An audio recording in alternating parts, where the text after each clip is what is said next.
कुछ लोग भविष्य की बहुत चिंता करते हैं, लेकिन वह वर्तमान पर ध्यान नहीं देते। एक बात हमेशा याद रखना, वर्तमान के कर्मों से जो भविष्य है उसे बदला जा सकता है, उज्जवल और निर्मल बनाया जा सकता है। कुछ लोग ज्योतिष शास्त्र के चक्कर में पड़ जाते हैं, या यूँ कहो वो ये मान लेते हैं जैसा होना है वैसा ही होगा। तो एक बात मैं आपसे कहना चाहता हूँ, जो हस्तरेखाओं को देख कर के भविष्य को जानते हैं या भविष्य का आकलन करते हैं, तो भैया एक बात ध्यान रखो, हाथ की लकीरों पर भविष्य नहीं होता। किस्मत तो उनकी भी होती है जिनके हाथ नहीं होते। इसी प्रकार की कहानी है। वत्स देश के अंतर्गत एक पुष्कलावती नाम की नगरी थी। वहाँ पर एक जोशी रहते थे जिनका नाम था सोमदत्त। उसी नगर में दो भाई रहते थे, एक का नाम था नागदत्त और दूसरे का नाम था रुद्रदत्त। ये दोनों भाई अपने भविष्य के बारे में जानना चाह रहे थे। तो जोशी सोमदत्त के पास पहुँचे और उन्होंने निवेदन किया, जोशी जी आप बताइएगा हम दोनों का भविष्य क्या होगा। तो उन्होंने दोनों भाइयों में से छोटे भाई से कहा, भाई तुम्हारे लिए आगे चल कर के राजगद्दी मिलने वाली है, तुम देश के राजा बनने वाले हो। और उसके बड़े भाई से कहा, भाई तुम्हारे लिए जीवन में एक आपत्ति आने वाली है, संभल करके चलो। ये दोनों अपने भविष्य को जान करके आगे बढ़े। चूँकि छोटे भाई ने सोच लिया मुझे तो राजा बनना है, वह अहंकार में आ गया और मनमानी करने लगा, पाप कार्यों में लीन हो गया। क्योंकि व्यक्ति के पास जब पद धन आदि आ जाते हैं या आने की संभावना होती है तो आदमी सब कुछ भूल जाता है, विवेक खोकर के पाप की ओर बढ़ सकता है।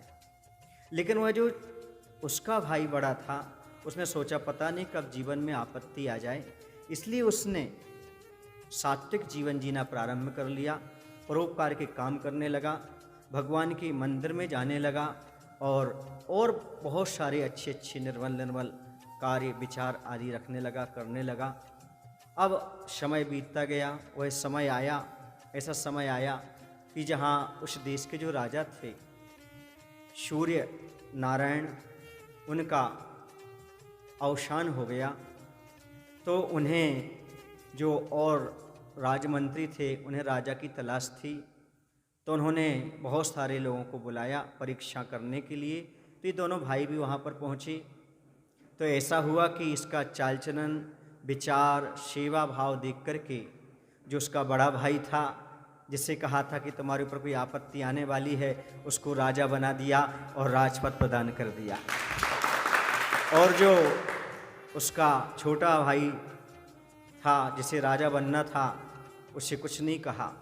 वह जोशी के पास पहुंचा और जोशी से कहता, भाई आपने कहा था कि मैं राजा बनूंगा, छोटे भाई पर आपत्ति आएगी, लेकिन उल्टा हो गया, मेरे ऊपर आपत्ति आ गई और वह राजा बन गया।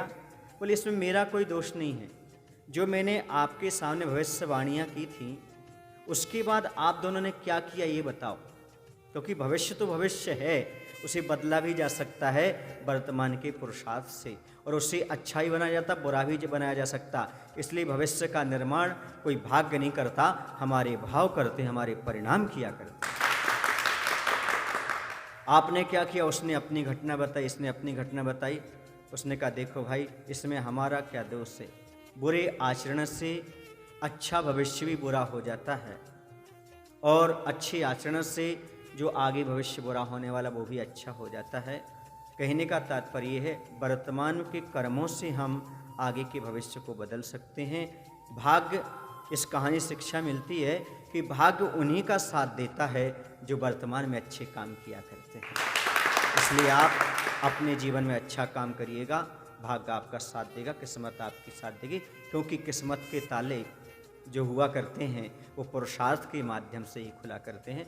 बोले महावीर भगवान की जय। आचार्य विद्यासागर जी महाराज की।